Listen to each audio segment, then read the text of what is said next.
road is ongoing, and we want to have the conversation with the contractor first so that we have a plan of Lamu to Isiolo.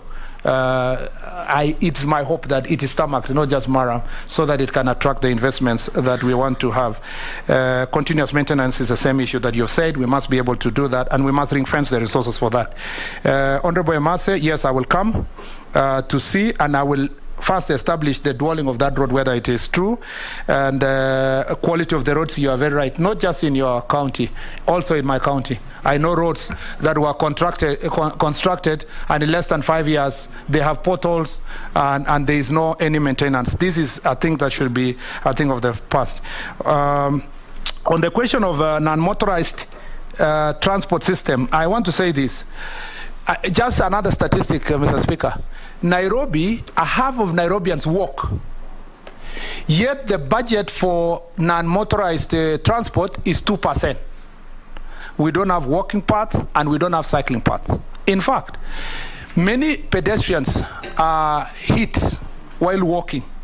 And this country, we lose, by the way, we lose 1,300. We've already lost 1,300 motorists, pedestrians, Mr. Speaker, hit by vehicles. I will check what statistics it is in Nairobi.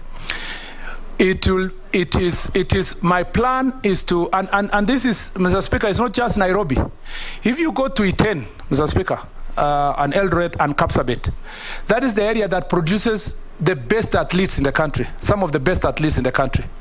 But they don't have even a running track for training. Those of you who follow sports, you know in 2021, my friend Jobri Kamaror was preparing for Olympics, and he was ready to win as a gold of 10,000.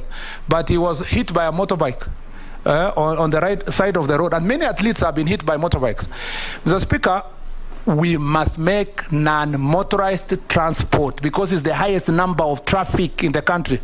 We must make sure that it is a mandatory for every contractor, and the bill of quantities that's going to be presented should include cycling paths and walking paths, Mr. Speaker, and severe punishment. If you find the violators, if you have your motorbike and you are jumping into a walking path, Mr. Speaker, we must put severe punishment, and I agree that we must deal with that issue at the policy level and, Mr. Speaker, at the implementation level.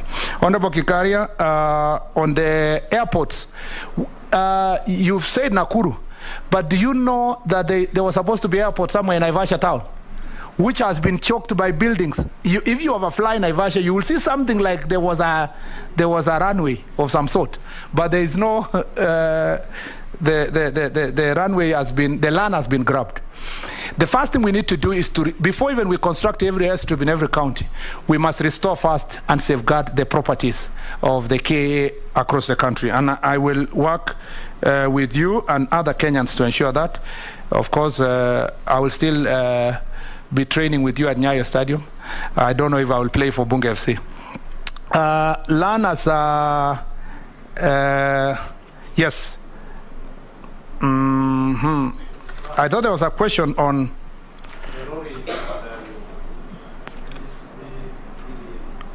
the equipment, road equipment. Yes.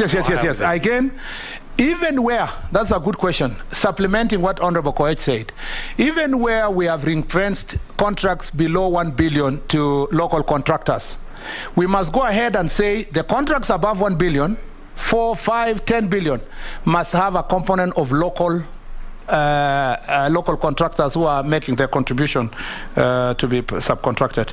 On the bus rapid transport, my friend Honorable Mule, I can assure you that I am aware about it. There are a few issues. There are financial issues, actually.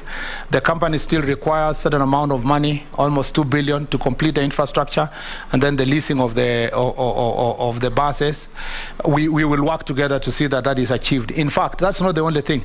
We make sure that Namata is empowered to coordinate road transport in the metropolitan area by having commuter rail working and the buses working. And we will work with private investors, because as you can see now, we don't have the money to be able to